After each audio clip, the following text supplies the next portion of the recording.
Hello, everybody. Welcome to the Star Trek Deep Space Nine review show. My name is Fletcher. About to say hi is Data. Sup? Today we're going to recap, rate, and discuss Season 1, Episode 10, Move Along Home. Alternate title, Seriously, What the Fuck is Going On in the Gamma Quadrant? Yes, that's an appropriate title, sure. There will be full spoilers through this episode, and since we both have seen the whole series, possible accidental minor spoilers for later in the show, but we will try to avoid doing too much of that. But let's be honest, we're going to spoil. We're going to spoil the series, we're going to spoil other TV shows, we're going to spoil movies. Definitely other TV shows and movies. We're going to spoil books. I was trying to come up with like a board game alternate title. I'm like Settlers of Deep Space Nine? Yeah, ooh. Settlers of Chula? I don't know. Settlers of the Wadi? That sounds dirty. I don't know. Now I'm going to be obsessed with that, so... Ticket to Move Along Home. Ticket to Home. Yeah. Anyway. This episode originally aired March 14th, 1993, so there was a little break. And in that break was 2 episodes of Star Trek The Next Generation, Birthright Part 1 and 2, which we won't go too in-depth on, but we did watch them. And they do involve Deep Space Nine. Or you watched both of them, I only watched the first one. Yeah. Or you did watch both of them, right? Yeah. Okay. I was going to, but I got distracted by something else or something like that. Anyway, so the main 2 things that happen regarding Deep Space Nine are Worf visits Deep Space Nine for the first time that we see. Yep, hangs out with some Uridian dude. Mm-hmm. Played by James Cromwell. Oh yeah, that wasn't even Jaglom Shrek Information Broker. That was a card. See, I remember that one. Yep. Which, the one thing I'm disappointed of not seeing the second part is, does he ever come back to pick up Worf? I think... I'm trying to remember. I think that they do. Like, I feel like that, yes, he does, because he takes some people with him. And, yeah, I think so. Because Worf makes this huge deal, like, I'm taking you with me, and if my dad's not there, I'm going to kill you. And then later, the Uridian guy is just like, okay, I'm going to take off now, I'll come back and pick you up later. Yeah, I'm not sure, now that I think about it, I'm not sure that we actually see, like, Worf just leaves or something. We'll have to revisit okay, this. no, it's, okay, sorry, it's a Romulan warbird that takes them. So I had to go and look this up, because I'm like, I don't remember. Okay. So that Uridian guy just seriously was scamming him. Yep. And then just left him there on the planet. Okay. Well, I feel like he sets up a rendezvous or something and then doesn't make it. And then has to find another way home. Yeah, because he gave him the little doodad that was like, use this to find my landing spot or whatever.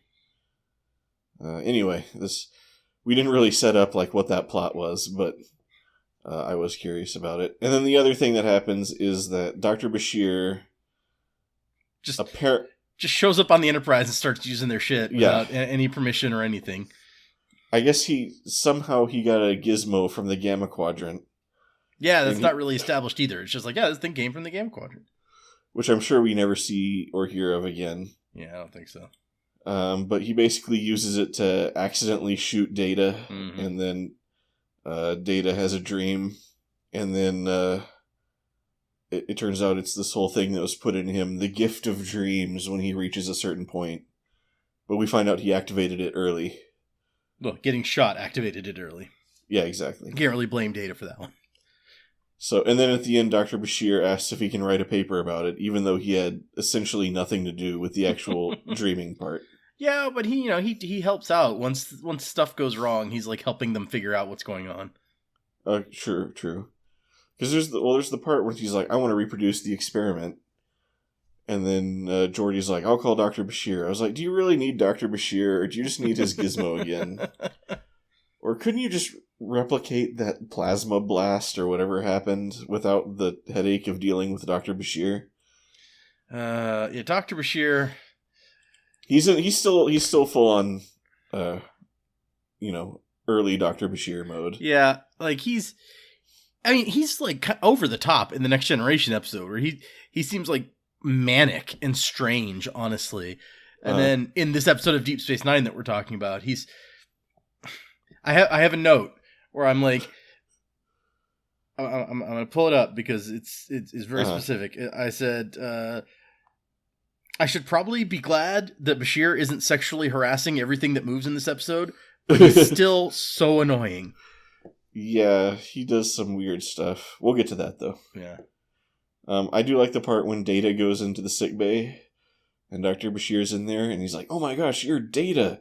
I'm so happy to meet you." Data's like, "Oh, thank you. Seriously though, you gotta leave." Yeah, really. He has to tell him like 3 times, like, "You're not allowed to be in here. Please leave." This is the Federation flagship. You can't just come strolling on from your lame space station. Although I do appreciate that Dr. Bashir asks a few questions that I think you kind of always wonder about Data, like, why does he breathe? And does his hair grow, or can he make it grow if he needs it to? There's an episode where he grows like a beard, and I don't know if it's before or after this one. Yeah, I know. I just remember because that's a clip that's on YouTube somewhere, and I think I saw it recently. He's like, "Does it not make me look refined or whatever?" Although, as I recall, it's a super fake looking beard. But yeah, well, I mean, it's hard to put a real looking beard on Data. Hmm. I mean, even his hair is kind of, especially in like the HD. Which was another thing I noticed is like, I was watching this nice, pretty HD Next Gen episode on Paramount Plus. Yeah. And then we have to go back to the Deep Space Nine, like, super fuzzy. Mm-hmm. Yeah, it was a little painful. But I mean, it could be worse. They could have done like what they did to Babylon 5 to the show. So it's all, I'll take what I can get. But anyway, Birthright Part 1, pretty good episode, I thought. And I mean, Part 2 is like all about Worf, basically. Like we've finished the Data story at that point, right? And I don't know, the Worf story, I don't find all that interesting. So I like the Data stuff in Part 1, and Part 2, I'm just like, yeah, okay, he's not gonna find his dad. I know, so Yeah, well, I do like the Worf stuff. I just like the part where he, like, goes to the Uridian guy. He's like, "Okay, we're going to that planet. If my dad's not there, I'm going to kill you. And if he is there, I'll pay you your money." I thought that was a fun little thing. And I liked the part where Data went to go talk to Worf about, like, visions and stuff. That was a cool little, like, scene for the both of them. I can see what you're talking about, though, where just Worf in the prison camp wouldn't be that interesting. And of course there's no Deep Space Nine, so. Anyway, I guess that's enough talking about that. Anyway, recapping this episode of Deep Space Nine. So we open. Sisko is trying on his dress uniform in his quarters when Jake Sisko saunters in and grabs a lemonade. Jake mentions that a lot of Bajoran girls have been coming to the station, to which Sisko suggests the two of them need to have a talk about women. Jake says he already knows all about women. Sisko asks where he learned about women from, and Jake replies, "From Nog." Sisko breathes a sigh of relief that he didn't say Dr. Bashir, but still decides to schedule a father-son talk for the morning. Sisko goes on to explain that a delegation is about to visit from an alien race called the Wadi from the Gamma Quadrant, with whom the Vulcans have recently made first contact. Sisko tries to relate the situation to a first date with a girl, but Jake sees right through this ploy, and Sisko is interrupted by a call from Kira that the Wadi have arrived. In the airlock to greet the Wadi delegation, Bashir frets over his lost dress uniform. And I have a theory about this, and I specifically did not look it up before this review. Okay. And my theory is that those dress uniforms are borrowed from Next Generation, and that Sisko Cisco's wearing Riker's. Dax is wearing Troy's or Crusher's. But they did not have a male blue dress uniform. So they did not have one for Bashir to wear. Interesting. See, what I have down is like, really? Bashir can't find his dress uniform? I feel like it's the most ridiculous, random, like, did they just desperately need something to do with his character in this scene to excuse the fact that he's in the episode later when, they get transported in there? Because, they have to meet Bashir, right? And I'm like, there's replicators. If you can't find your uniform, you're like, hey, replicator, make me a new uniform. But I like your idea that there is a reason behind it. Yeah, and if the replicators are broken, go to Garrick's. Like, I'm sure he'd give you a good deal. And then, the next thing I have written down is he makes such a big deal of it that we're left to wonder what weird, kinky adventure resulted in him losing his uniform. But who knows? I feel like that they do a lot of, like, just punching down at Bashir in this episode. Yeah. First, it's like he lost his uniform, and then later he's screaming, and Cisco makes fun of him for it repeatedly. And then he's the first guy to like die in the game or whatever. So I'm like, they're just like, hey, everyone hates Bashir, right? Let's play into that. Yeah, I think their idea for Bashir definitely at this point was like he was supposed to be pure comic relief. The airlock rolls open and we meet the Wadi, led by Fallow, the quote master Searchid. Cisco attempts a lofty greeting and introduction of his officers, but he is quickly cut off by Fallow, who wants to know where the games are. Specifically, they want to visit Quark's. So either the Vulcans told them about the awesome gaming at Quark's, or Quark has been running some kind of ad campaign in the Gamma Quadrant. I like both of these possibilities. I just assume that, when they meet the Vulcans, they're like, yeah. What about games, though? And the Vulcans are like, I mean, we're not really gameplay. Do you know a place that has games? Well, I guess we recently visited a place where people were playing. Where's that?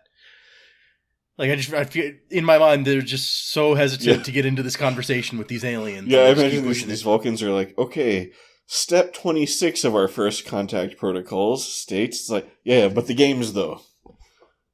It's like, okay, just bear with us. Like, what form of government do you have? Games. So, anyway. Quark is at first concerned about if this species has money, or if there's some kind of pinko goody-goodies like the Federation, but quickly gets to work trying to sell the aliens a Dabo franchise. The money is the sticks.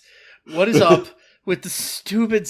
I am, for once, 100% with Quark, when they pull out these wooden sticks and they're like, these have all sorts of uses. Check out these sticks. And Quark's like, yeah, I have enough sticks. Yeah, I'm good on sticks. And then it's like they keep popping out through the rest of the episode as if to like try to justify them pretending these sticks were worth so much. But it's like it's clear like the director was like, find something interesting to do with these sticks. They're always standing around holding them, like sometimes like chopsticks, and then sometimes they tap them together. Yep. And I'm just like, none of this is proving any sort of value to the sticks. I gotta just say.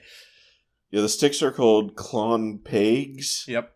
And Fallow says they have many different uses in a creepy tone of voice, and thankfully does not offer any examples. Yeah, I absolutely felt like from the way that he says it, I'm like, we're doing a sex thing with these sticks? Like, I don't understand. See, Quark is not impressed by the sticks, nor does he care much for alpha current nectar. However, he does seem interested in their big bag of jewels. Yep. I'm unclear on if, like, gems cannot be replicated. I mean, maybe they can, but there could be something about just real jewels or real gems or something. Like, I don't... You could ask him... That's the thing about the replication, is it always leads to these kinds of problems. Yeah. Especially in terms of, like, how things are valuable.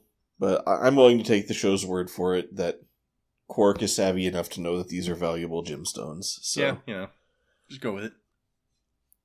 After hours of watching the Wadi play Dabo, Cisco is tired and leaves and goes to bed, leaving the remainder of this delicate first contact in the hands of Quark. The Wadi are on a winning streak, so Quark replaces the Dabo girl with a Ferengi who starts rigging the spins. Somehow, Fallow sees right through this incredibly subtle deception. Yeah. The very first time when he loses, you see that glare, and Quark doesn't help it by being like, "Oh, what a completely unexpected bad turn of luck!" Oh, no. Two points showing. Oh no! Quark offers them a free holosuite visit, but as usual is turned down. I was just noticing, Quark is always offering people free holosuite visits, and they never seem to take him up on it. I feel like there's probably a billion games you can play in the holosuite. These guys would probably love it. It's like, we have a program that has checkers and Parcheesi and all kinds of stuff in there. It's like that board game box that has 8 board games in it. Yeah. We'll even program it to pretend that your sticks are super valuable. Yeah. It's like, you can have as many holo sticks as you want. Instead, the Wadi start setting up a new game. An honest game. Called Chula. Or Chula. We cut to Captain Sisko asleep in his space jammies, who suddenly finds himself on the floor of a weird room, wearing his regular uniform and equipped with a tricorder for some reason. Yeah, see, that's where it first starts getting... I was just like, wait a second, because they never saw him in anything but his dress uniform. Right.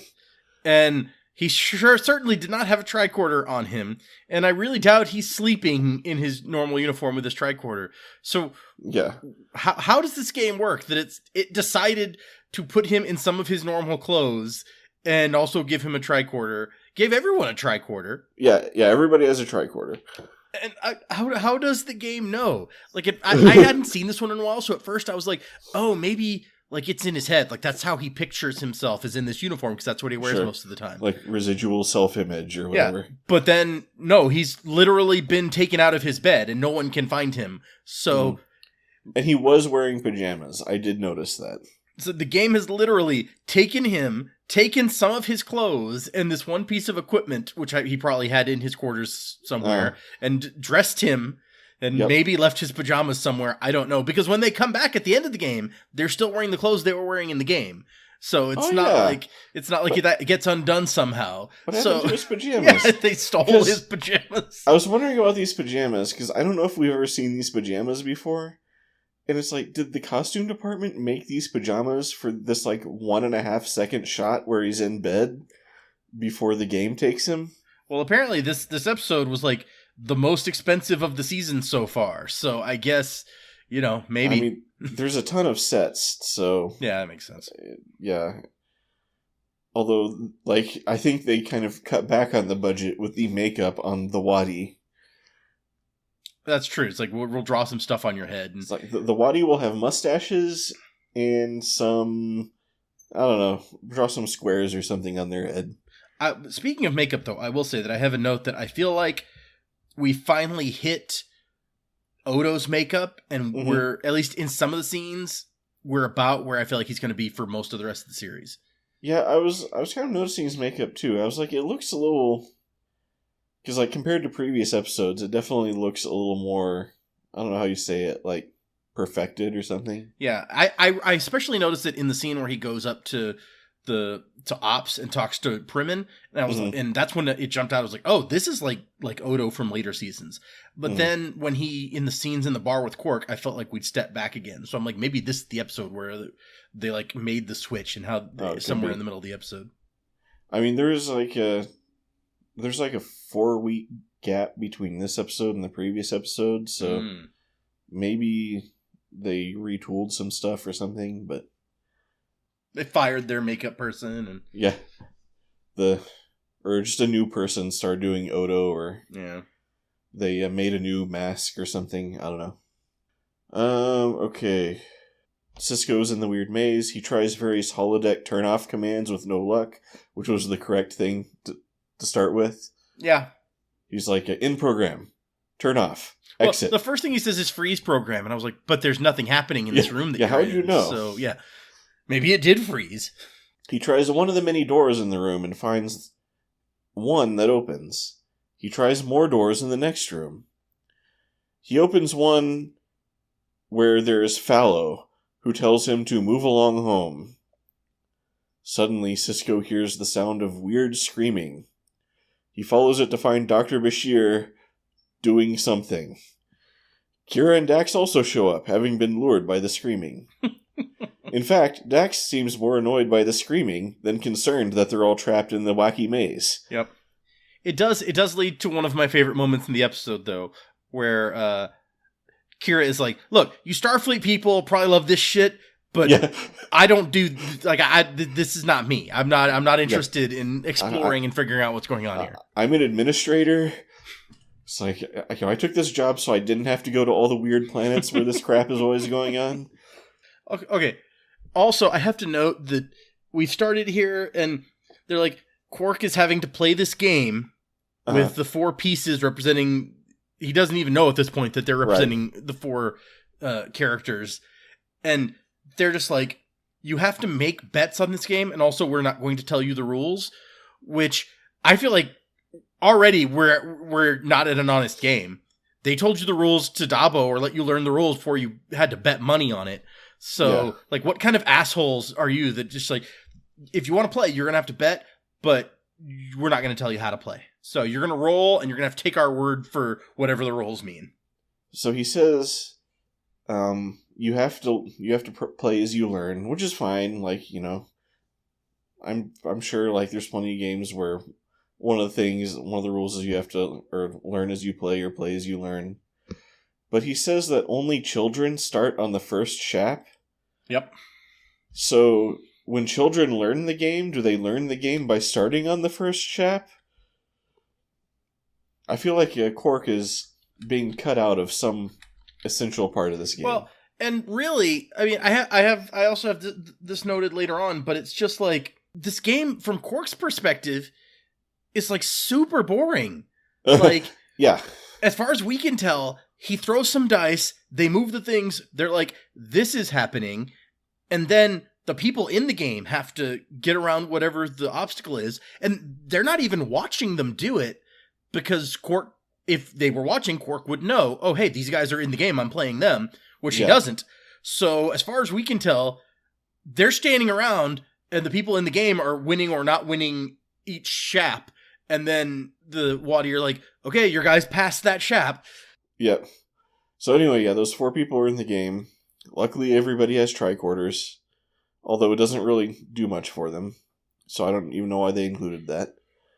The 4 deduce that they must be part of some kind of Wadi game and set off exploring. Meanwhile, Jake, who apparently was really looking forward to the sex talk with his dad, shows up at Odo's to report him missing. Odo goes up to Ops to find Lieutenant Primin still here for some reason. And also, Lieutenant Primin has lost approximately 80 competence points since the last episode. He's just like, whatever, I'm hanging around, not doing anything. Oh, my superior officers, none of them came in to work? Oh, must have got real drunk last night. The commander, the first officer, and the science officer all didn't show up for work this morning. I, as the security officer, don't find anything wrong with this. So they learn that Kira, Dax, and Bashir are missing too.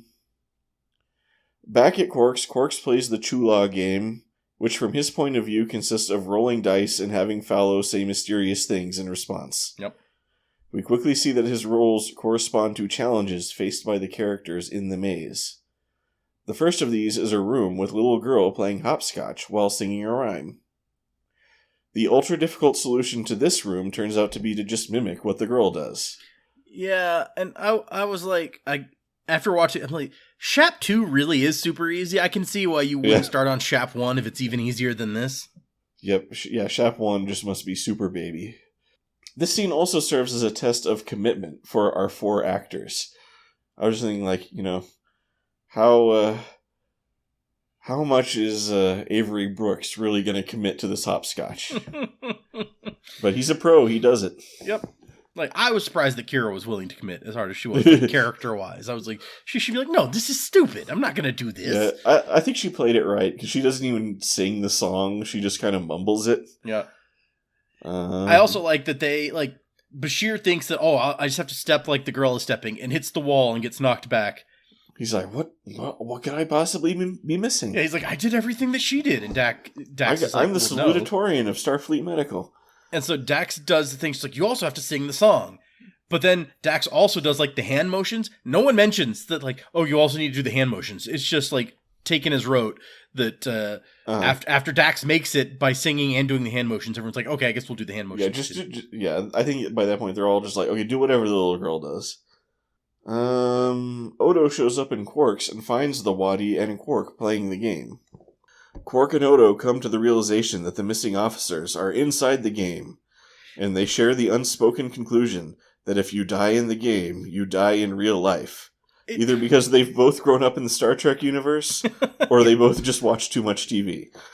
It really is a hell of a jump that, like, they conclude because 4 people are missing, and the game Quark is playing has 4 pawns that he's using, that the 2 like are connected.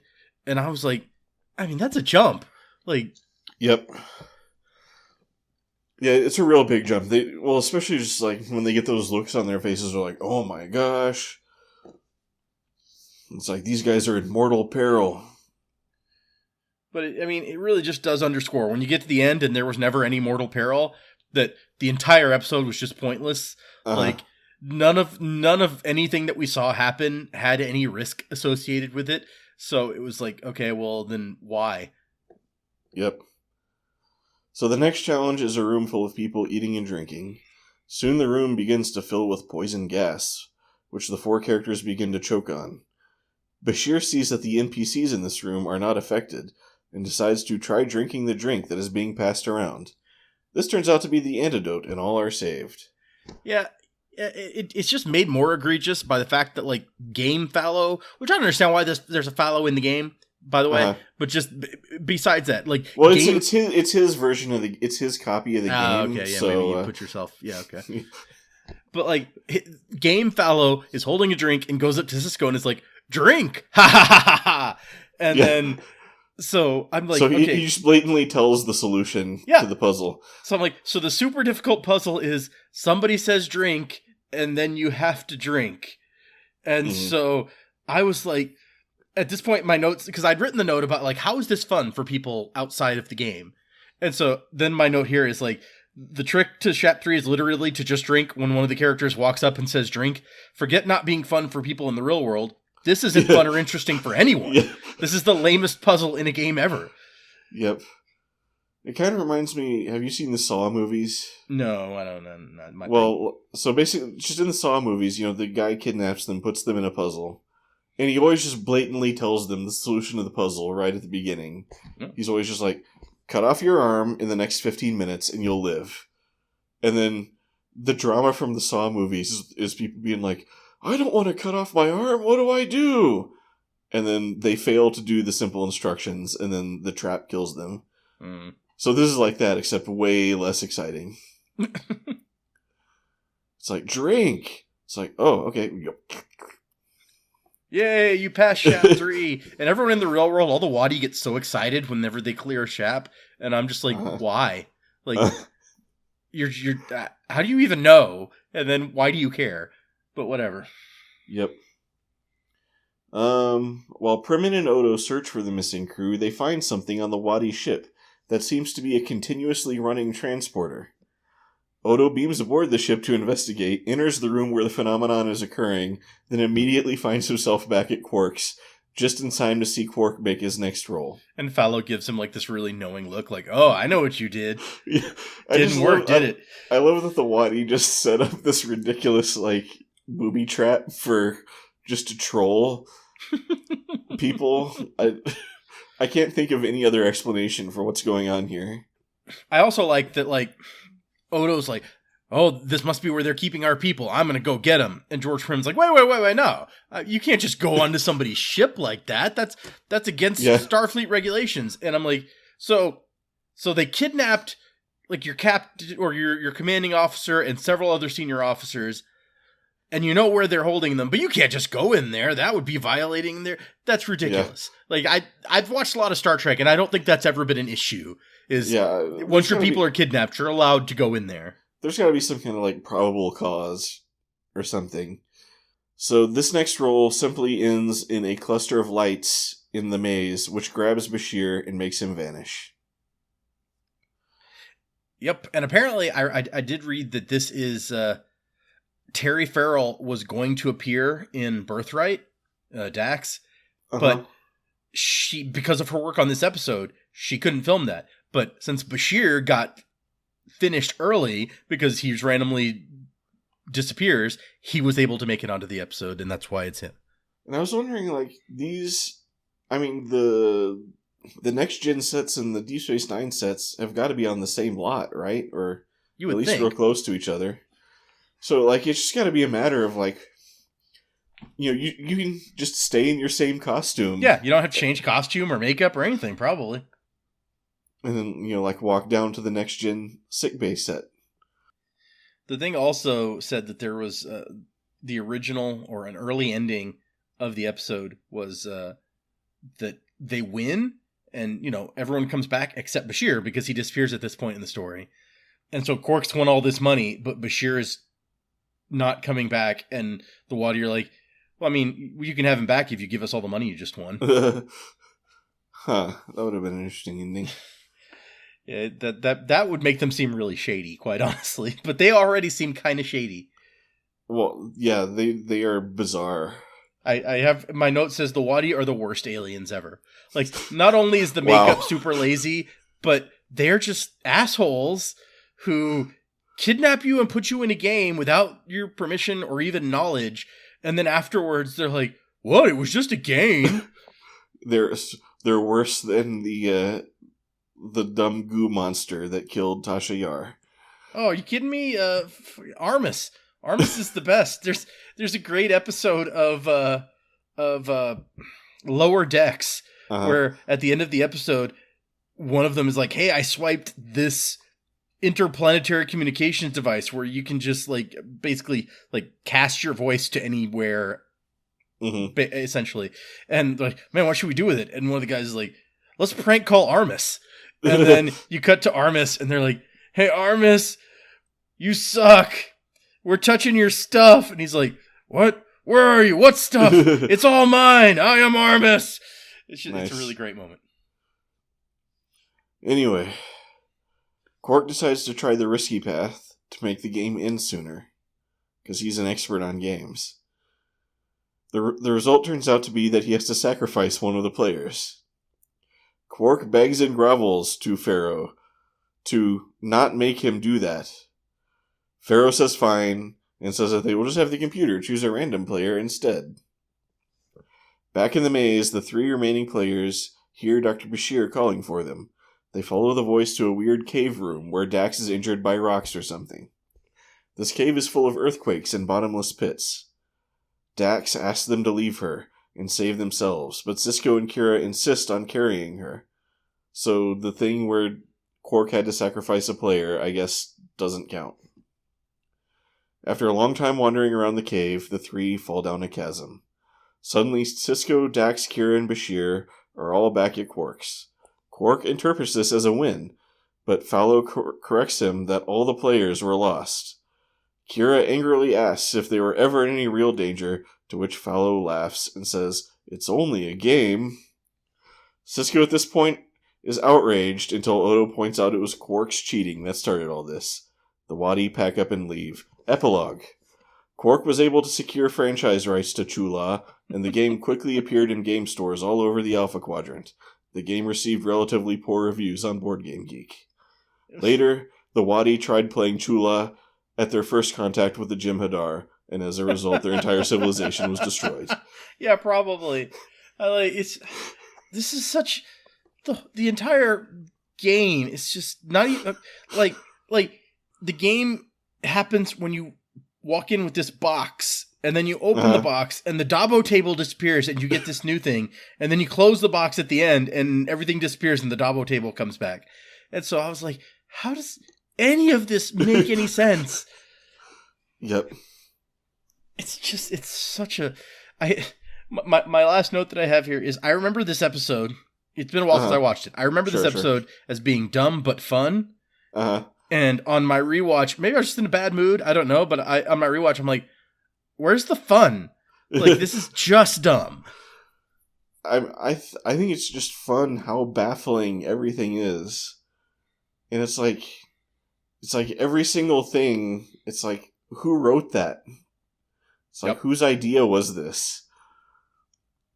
I saw a quote from Ronald D. Moore, who will later come onto this show and become kind of synonymous with Deep Space Nine and a driving force on the writing staff. And then eventually will go on to be the brain behind the Battlestar Galactica reboot. So he's... where everybody's robots and it makes no sense. Yeah. So, he's got some sci-fi street cred. He was on TNG staff at this point, I think. But he says he watched the episode before he joined the DS9 writing staff, and his reaction was, has everyone lost their minds? Yep. So, yeah, it sounds about right.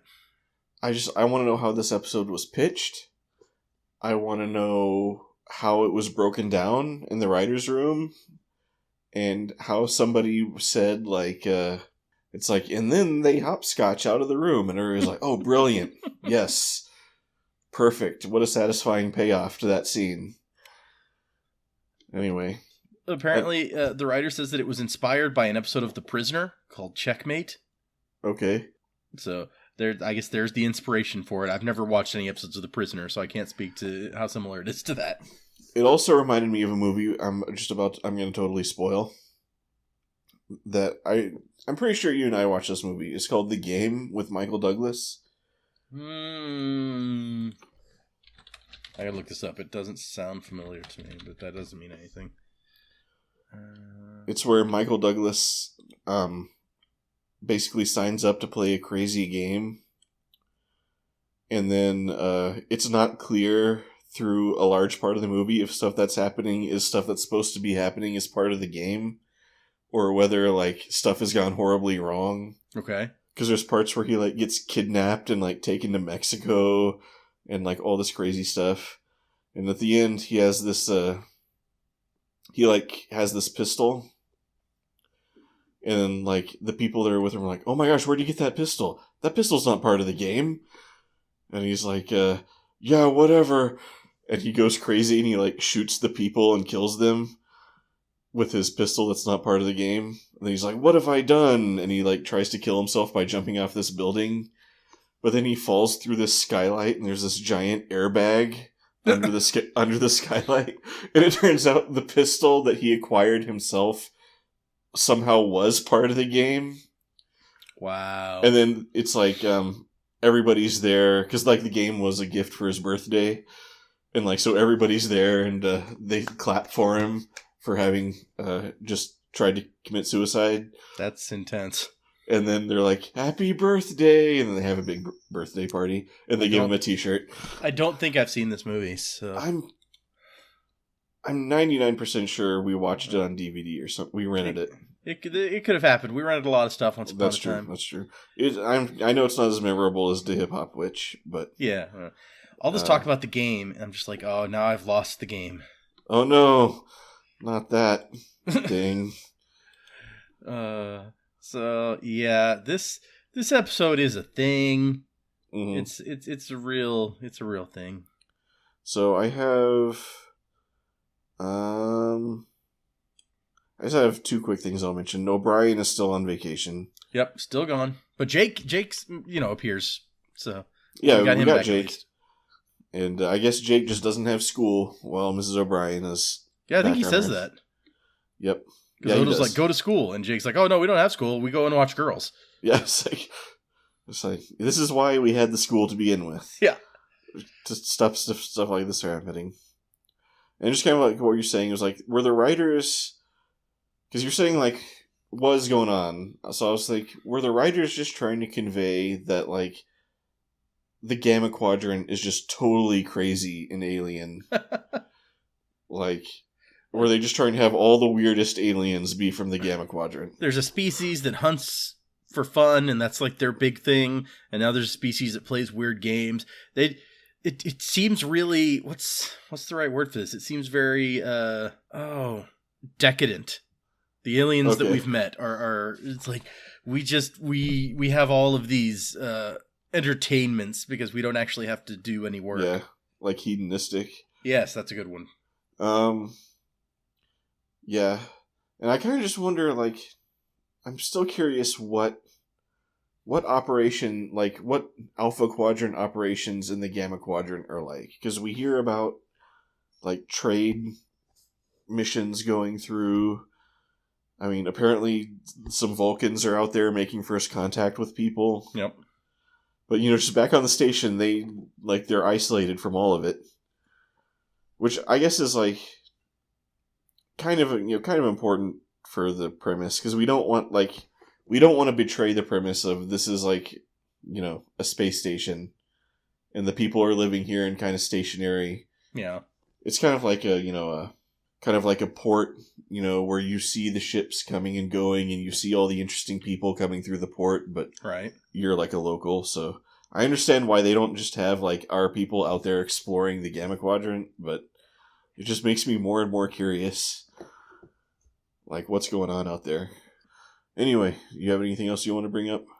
Oh, so I read, after we were talking about earlier, this is the other thing that I read a thing where it was like, Bashir, like when they're having the discussion about how he lost his dress uniform, Bashir, in a scripted scene, it says Bashir was saying to Dax that he was thinking about having Garrick make him a new dress uniform. Huh. And Jadzia was like, oh, I don't know if it would be appropriate to have a Cardassian tailor make a Starfleet uniform. I mean, yeah, he'd probably sew all kinds of bugs and stuff into there. Yeah, right. Yeah, that's a good point. Good point. So this episode's just so bizarre, and I don't... Uh-huh. And it's just so full of, like, what the hell even is this? And it makes no sense. So if we're moving into ratings... Yeah, let's go ahead if you're ready. Oh, I am torn between our two lowest ratings on this. Like, do I dislike it as much as the one that I gave an ensign already, I guess, is my question. And so... I think I'm going to have to give this one an ensign also. Okay. You going to give it above or below Dax? I think they're both just so riddled with, like, logical flaws and stuff. I feel like at least Dax tries to have a cogent story, so I'd probably end up having to put this under Dax. Wow, putting it a lot lower than Dax. Yeah, the thing about the episode is, there's no episode of Deep Space Nine like this. It's true. It's almost hard to rate it compared to other Deep Space Nine episodes. I mean, it's bad. But, I mean, it's so bafflingly bad, and it's, like, worthy of note.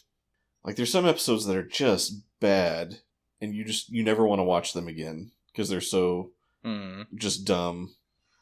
I feel like everybody, when they talk about season 1, at some point brings up this episode. Yeah, this is a hard-to-forget episode. Yeah, it's like, I almost want to give it some kind of, like, asterisk or something, but I'm not going to do that. Yeah, and like I said, I feel like if you had asked me to rate it before I rewatched it, it would have been a lot higher, because I remember this is a fun but dumb epised, and I just did not have a good experience with this time, so, Yeah, I mean, that's totally fair. I mean, it's like, yeah, I mean, it can be fun to, like, just watch this, or, like, at least, like, it's one of those things where you would, like, show a new person this episode and just watch the, like, bafflement on their face. I can't give it worse than Dax, though. That episode just made me so mad. Yeah. No, I get, yeah. So I'm going to give it the same rating I gave Dax, which is Lieutenant Junior grade, 1.5 pips. Okay. But I'm going to go above Dax. But like I said, it's just like... Because I think one of the things where... one of the criteria we've kind of been, like, mentioning every once in a while is, like, if I was rewatching season 1, like, would I watch this again, or would I just skip it? And I'm not saying I would watch it again, but I would think about it. You're like, I wouldn't think about Dax. I would think about this one. Yeah. Is that what you're going for? Yeah. There's no way I would watch Dax ever again. Okay. If I didn't, have a good reason. But, or if someone was like, give me a list, just a handful of, like, episodes of season 1, I might throw it in there with a warning, like, this is not a good episode, but it's worthy of seeing.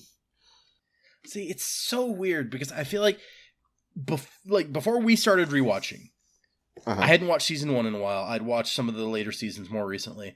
So if you had said, hey, name some episodes that you remember that stand out from season 1, like Babel would have been one, because I remember I think it's like the quirky episodes that stick out in my brain, because Babel is like the weird one where nobody can talk.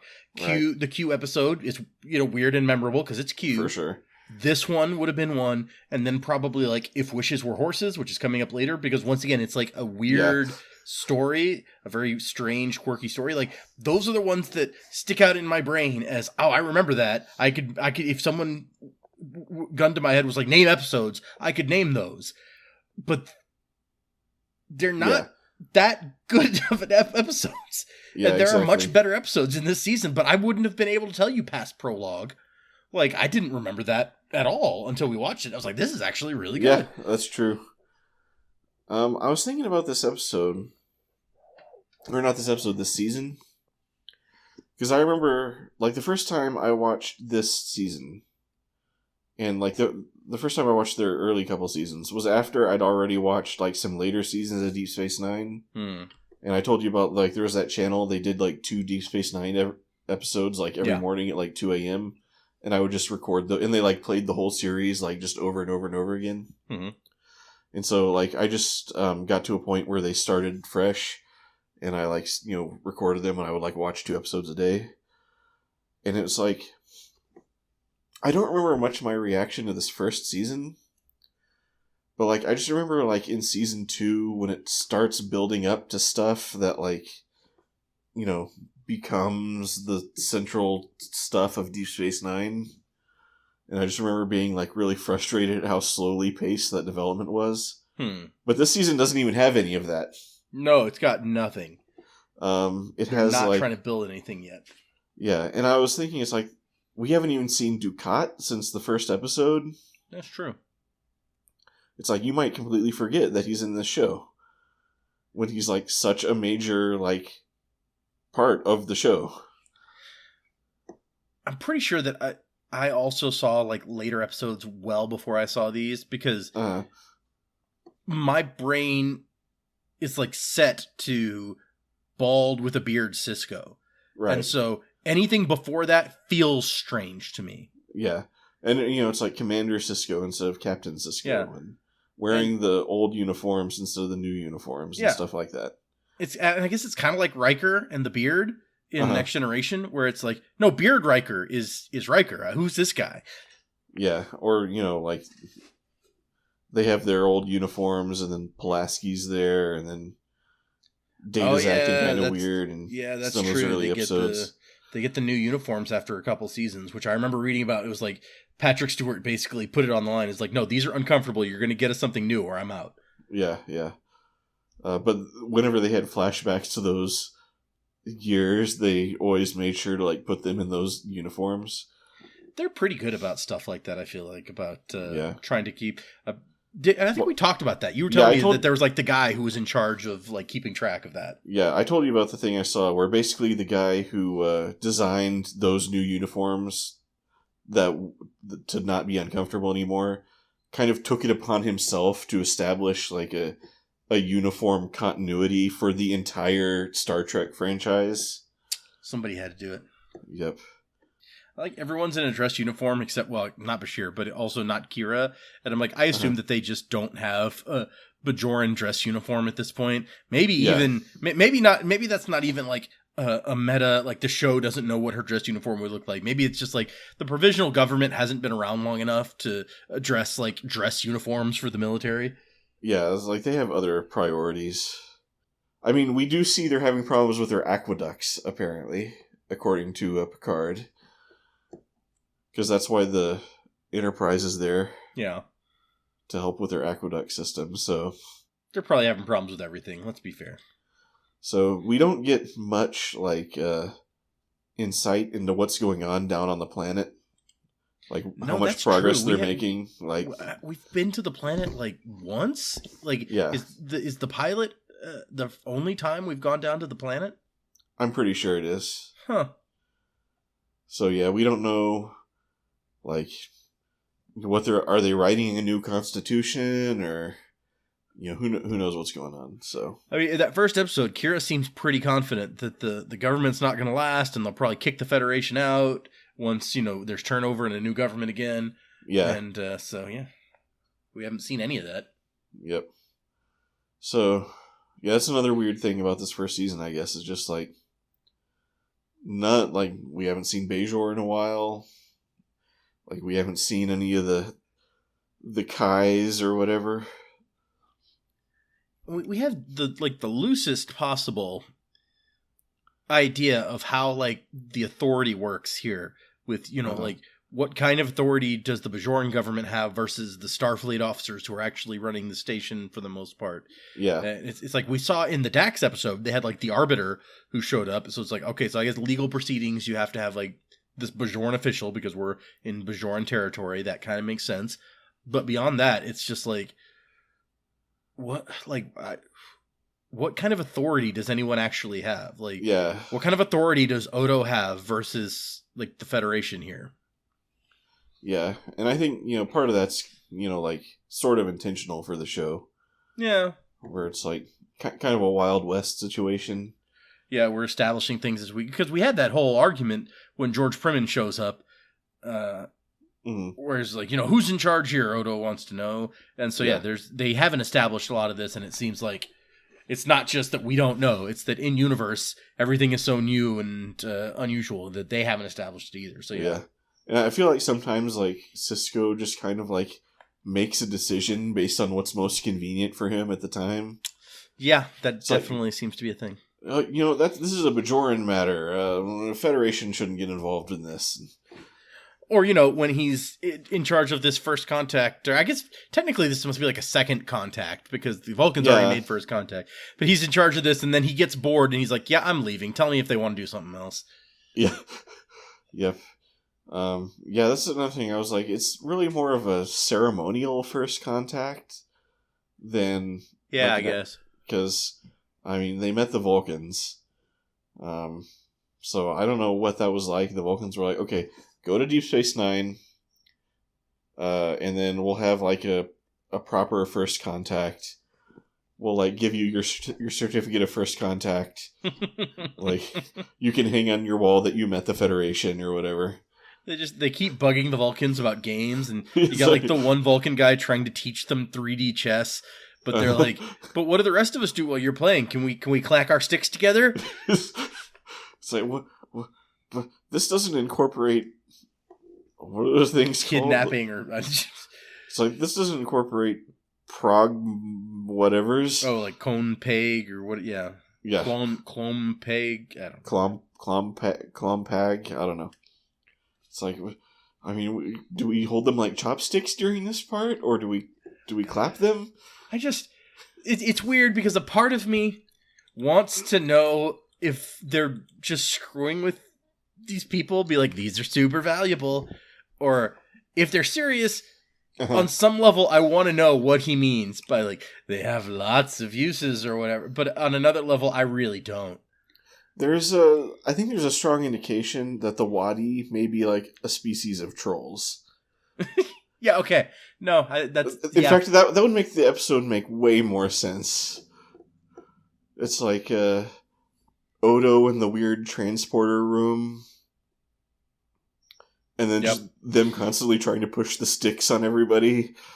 And then them playing this seemingly life or death game where there are absolutely no stakes. I pulled up the Klon Peag in the wiki. And it's a very short entry, but I love... They were either highly sought after in Wadi culture or extremely worthless. And then there's an editorial type note where it says, judging by the grin on Fallow's face when he tries to sell these quark in place of latinum, they're probably worth very little, as their appearance indicates. Which is, that's very, very opinion to have in this wiki, but I also just like that somebody felt the need to put this in here. I don't disagree with the analysis. Yeah, exactly. Ultimately. Like, it's, it's not a for sure thing, but I think there's some fire under that smoke. Quark's like, I'll give you like some latinum for one, just to test it out. No, but I just Quark's line there is really great, where he's just like, I have plenty of sticks. Yep. This is It's one of the couple fun moments for me in this rewatch of the episode, whereas for the most part, I'm just like almost mouth agape, like how on earth am I? Or is this a thing that they paid like highest cost of any episode in the season so far? And apparently the show was already over budget at this point, and they were struggling to hit budget on this one. And I'm like, this is what you like pumped all your money into? Well, and this season is only 20 episodes or 20 hours. So were they struggling to put together a full slate of stories, and maybe they had this spec script laying around and they just rushed it into production or something? I mean, I'm sure these answers are out there. I'm not... I almost enjoy, like, being mystified more. Yeah, just not knowing, being like, how did this happen? It's more fun to not know than to actually get the explanation and be like, oh, okay, that makes sense then. Yep. This is also another episode that I feel like feels more like a Next Generation thing. Like, this is like Masks, kind of. Yeah, I was thinking that too. Just sort of in feel. Like, and it feels like an earlier Next Gen too. It's just a vibe it has. Yeah, and I wouldn't necessarily say earlier, because once it's like Next Gen has a weird thing where even after the series is way established, you get these bizarre choices like Masks. I think Masks is like season 5 or something, or A Fistful of Datas or something, where you're like, how on earth did you guys think this was the idea to go with? I don't. Yeah, I guess I relate it to those earlier episodes, because it's like clearly they didn't really have the world figured out yet. Yeah. And so they were just always introducing like just new crazy stuff like this. Whereas like even in A Fistful of Datas, like by then we've had like 30 malfunctioning holodeck episodes. So like at least we understand like the template of the episode. Well, see, and that's the thing. With very small changes, this could be a malfunctioning holodeck episode. True. And it would make, in so many ways, so much more sense than what actually happens.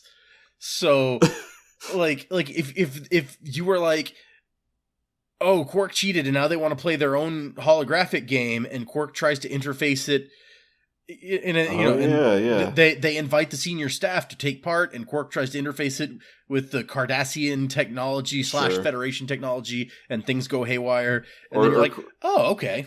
Quark tries to like bypass their DRM or something on their game, and like so he can make a copy to sell it for himself. Yeah, and so you do that, and then the guys go in and they're stuck in the game, and the plot could be almost exactly the same, and it would make sense as opposed to what happened. Yeah. I guess one thing I'll say, I think unintentionally this episode is kind of an object lesson in stakes. Mm-hmm. In that, at the end it turns out there's no stakes, but like our characters think there are, so it's like, which one does the drama really come from? I don't know. Well, I like, it definitely feels like it was all a dream type ending when they're like, it's just a game. Well, and it's actually a really weird, even the stakes within, like, from their perspective is kind of strange, because when Bashir like disappears in a puff of light, they're like, oh man, that sucks. Okay, well, I guess we keep going. So I'm like, do you care? But then, Jadzia gets hurt, and they're like, oh, maybe they just don't like Bashir. Maybe that's the thing, is they're like, well, we don't care if he died. That's fine. Well, but Bashir just kind of vanished. Like, if the lights had come and, like, torn him apart or something, they might be a little more concerned. That's a fair point. It's like he left a leg behind. They're like, oh, no. Yep. So maybe they're just like, yeah, he just got transported out or whatever. We'll just hope for the best until we hear otherwise. But yeah, I don't even think that much thought was put into it though. So probably not. I like that. I was reading some random quotes from people who worked on the show about it, and it's like Avery Brooks hated this episode, which I believe, yeah, and sure. Armin Shimmerman's like, it was really weird, but it was okay. It kind of, Quark got some interesting stuff to do for the first time. Like, it let him do some stuff. And then the writer is of the episode is quoted as saying, "It's one of the best premises of the season. It's a little hokey, but there are many humorous and interesting twists." And I'm like, really? I don't think that we're talking about the same episode here, dude. Yeah, I can just see, like, Avery Brooks on set. He's like, okay, do the hopscotch. Avery Brooks is like, why did I join Star Trek? Yep. Oh, yeah, the hops. It's just... There are so many levels on which it doesn't work, and the hopscotch is just, like I said, it's highlighting. It's like, wow, Shap 2 is super easy, and then Shap 3 is ridiculously easy, and then Shap 4 was like... Just someone dies. Yeah, we randomly hurt you, and then... Because they're carrying Jadzia out, and then I think it's like Kira falls and is dangling, and it's when they go to try to pull Kira up that they all fall and lose. And so I guess the thing was... If they had been willing to sacrifice one of them, the other two would have made it. But no one told them that. Sense. So yeah, that was not made super clear. He just says, like, one will have to be sacrificed to save the other. But it's like, it's not clear whose decision that is, or... Right, exactly. Because, like, if Quark had chosen, just... And really, random choice wasn't much different from his Quark had picked, because he didn't know who any of the three represented. So it's random either way, quite honestly. But even if Quark had picked one, and, like, he picks Jadzia, and Jadzia gets injured by a rock, and they choose not to leave her behind, it doesn't change anything. So, like, it's just, it doesn't... Yeah. It doesn't make any sense. That's kind of an interesting point, is that really the only consequence to them rescuing Jadzia is that Quark lost all his money.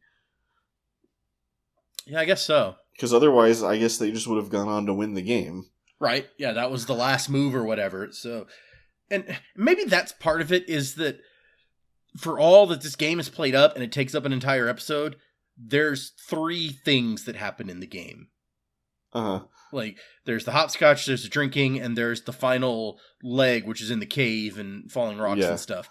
So it's like, and none of it is that interesting. Like, there's no individual puzzle that is an interesting puzzle. If I was playing, like, Legend of Zelda, a famously puzzle-heavy game, and the puzzle was, someone tells you to drink and then you drink, I would be like, why did I pay so much money for this game? This is lame. This is really dumb. So, if you had a puzzle that felt like a puzzle, or like the Batman,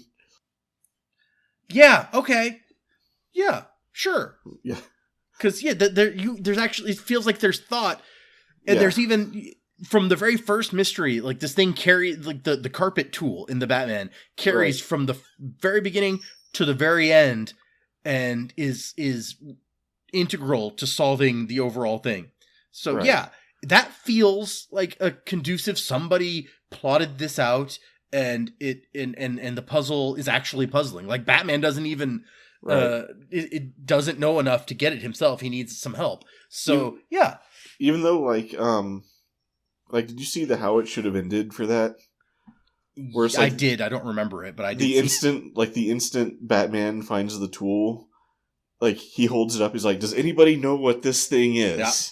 It's like, that would have, like, stopped the entire, like, last third of the movie from happening or whatever. Yep. But, like, the thing is, it's like, even though in the real world, like, those puzzles in that movie, like, might not be that great, it's like, they're, when you're watching, they're kind of presented, and then they kind of, like, sink into your head a little bit. And then when you hear the solution, you're like, oh, and it's, gives you this little satisfying moment. Yeah. No, I get that. In reality, they might it would be lame. In reality, if you're cataloging the crime scene, figuring out what the murder weapon is probably one of the very first things that you're going to do. Yeah, one of the CSIs would have definitely, like, taken a picture with their phone and, like, sent it immediately to like the there's like a subreddit that's like, what's this thing or whatever. Right, yeah. I've seen And that. so, like, they could have just posted on there and immediately figured it out. But yeah, like in terms of the story, it makes it, it's not like it's like there's a little girl hopscotching. What do we do?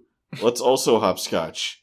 Oh my gosh! It feels satisfying, whereas nothing in this game feels satisfying. That's that's a succinct way of putting it. That I hadn't thought about it quite that way. But yes, I think that's the big problem with the episode. I would be able to accept all the weird, you put them in their clothes somehow, even though you've never even seen them in those clothes or with tricorders. Fine, I can take that if the meat of the episode, the center of the story, felt in some way satisfying. Yeah, it doesn't. That's a good point. Yeah, I think you're exactly right on that. So yes, we've probably beaten on it enough. So you're ready to wrap up this episode. Yep. I'm like, it's not good, but it's like it is a conversation provoker. That's one thing. It's a conversation piece. You're gonna put it on your coffee table to be like, let's start it. Which strike up some conversation. Which Dax was too, but like I said, every aspect of that episode was just like it was like frustrating because it was supposed to be such an important character. But yeah, that's the thing about this episode. It doesn't pretend to be important. No, that's true. There's no pretense about that. Dax was definitely trying to be, and I was like, oh my god, just make it stop. Anyway. There's also, we talked about how in Dax there's very little character. Like it's a Dax episode, but you don't really, the character doesn't evolve in any way. Yeah. Nobody really does. And once again, in this episode, maybe you could say Quark has a mini arc of getting caught cheating. But other than that, there's no evolution, except for the fact that George Primmon is now a complete idiot. Yeah, that was one of the craziest. That's one of the biggest character swings I've ever seen from episode to episode, where George Primmon was like this super like vigilant guy in the previous episode, and like he even came up with this whole clever thing to stop the sabotage of the station or whatever. Yep. And then this episode, he's like, "What? Nobody showed up for work." Hangovers, am I right? I think they fire him after this because I don't think we see him again. They must, or at least Cisco kicks him off the station. Because it's like you're not gonna at least call to see. It's like, hey, you didn't come into work today, or check the computer, make sure that your commanding officer's not in sick bay. Be like, hey, where's Captain Cisco? Because that would have revealed, or commander, that would have revealed that he was off the station, and maybe you should be concerned. But no. Yeah. Anyway, yep. I think we need to call it for this episode. Yeah. Yeah, I think we need to say that does it for us today. And if you've made it this far, somehow, thanks for listening. I'm Fletcher, about to say goodbye as Data. See ya. Have a wonderful day, and drop by anytime you're feeling homesick. Do do do do do do do do.